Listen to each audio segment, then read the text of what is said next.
खाला हो, जीजा हो, एनीबडी, मुझे प्रोस्पेक्ट करना पड़ेगा उसे। और प्रोस्पेक्टिंग सबसे इंपॉर्टेंट फाउंडेशन है इस बिजनेस की। अगर मैं किसी से बात नहीं कर सकता, मैं किसी को प्रोस्पेक्ट नहीं कर सकता, तो मैं इस बिजनेस में कुछ नहीं कर सकता। और मैं आपको बता दूं, इस बिजनेस में नहीं, पूरी दुनिया में किसी भी काम में प्रोस्पेक्टिंग सबसे ज्यादा इंपॉर्टेंट टास्क है। सेल्स के बिना दुनिया नहीं है। कुछ बिकेगा तभी तो कुछ आएगा, कमाई होगा। हर एक आदमी को अपने बिजनेस के लिए प्रोस्पेक्ट करना पड़ता है। मैं चाहे दुकान भी खोल के क्यों ना बैठा हूं, अगर कोई सामने से मेरे गुजरेगा तो मैं उससे बोलूंगा, सर आपको क्या चाहिए बताइए, मैं आपकी मदद कर दूं। मेरे पास मेरी किराने की दुकान है, मेरे पास गाड़ियों का शोरूम है। मुझे पता नहीं था, मैं तो ये मानता था कि जब हाईवे से निकलते हैं तो ढाबे वाले ही रोकते हैं लोगों को, आ जाओ सर आ जाओ, नहीं तो वो आदमी खड़ा रहता है ना, वो बोलता रहता है यहाँ आ जाओ, मेरे वाले ढाबे पे आ जाओ। मैं मुंबई के टर्मिनल 2 एयरपोर्ट पे था, बड़ा खूबसूरत सा एयरपोर्ट है, और मैं वहां पे मेरी फ्लाइट के लिए भाग रहा था। और मुंबई एयरपोर्ट पे अगर किसी ने दुकान ली है तो लाखों रुपए किराया दे रहा है।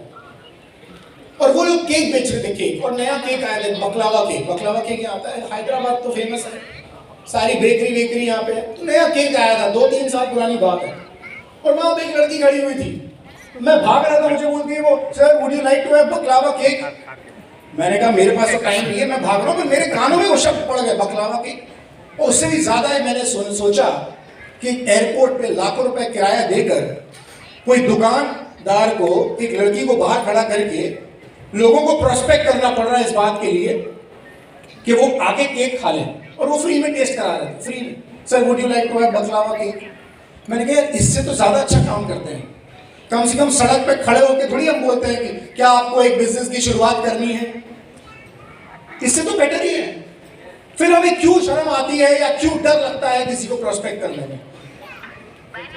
हम एक बिजनेस लेके जा रहे हैं किसी के पास, वो भी इतना बड़ा बिजनेस कि उस व्यक्ति की जिंदगी बदल सकती है, जैसे कितने सारे लोगों की यहाँ पे जिंदगी बदली, रैग्स टू रिचेस की स्टोरी।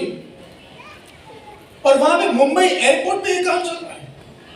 आपको पता है दिल्ली के चुनाव में जो आज से 10 साल पहले जब हुए, तो एक नई पार्टी खड़ी हुई थी, सबको पता है उस पार्टी के बारे में। मैं किसी पार्टी का नाम नहीं लूंगा, ना किसी नेता का नाम लूंगा, क्योंकि किसी को प्रमोट नहीं कर रहा हूं यहां से।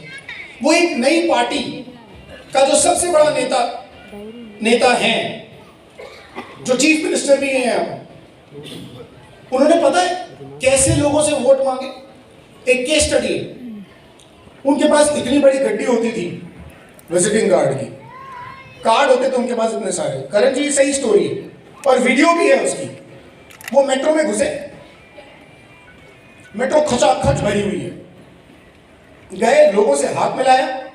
आप तो एग्जाम्पल बन चुके हैं हाथ मिलाने के लिए, और यहाँ पे लोगों से हाथ मिलाया, अपना कार्ड दिया और बोला इस बार इसी पार्टी को वोट देना। किसी एक व्यक्ति ने कहा अरे फोटो लेनी है आपके साथ, तो बोलते थे एक फोटो के बदले 100 वोट लूंगा।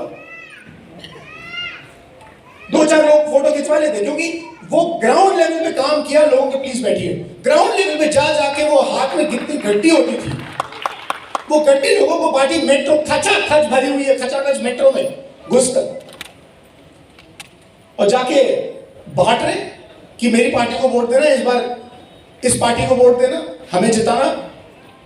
इस तरह की कैंपेनिंग कर रहे हैं। हम तो ऐसा नहीं करते ना, हम तो सूटेड बूटेड जाते हैं, उससे दोस्ती करते हैं, बात करते हैं, फिर अगर माइंड ओपन होता है तो हम उसके साथ बिजनेस प्लान दिखाते हैं। इस तरह का हार्ड सेलिंग नहीं करते हम ऐसे नहीं है जो चले जाएंगे घर पे जाके घंटी बजाएंगे, खटखट करेंगे, नमस्कार मेरा नाम ये है और मैं फलाना प्रोडक्ट बेचने आया हूं। ये तो काम हम नहीं करते ना, दैट इज हार्ड सेलिंग। हम हार्ड सेलिंग नहीं करते, हम स्मार्ट सेलिंग करते हैं। ये फर्क है। इसलिए हमारा धंधा प्रोडक्ट्स बेचने का धंधा नहीं है। चरण जी प्लीज। इस सेशन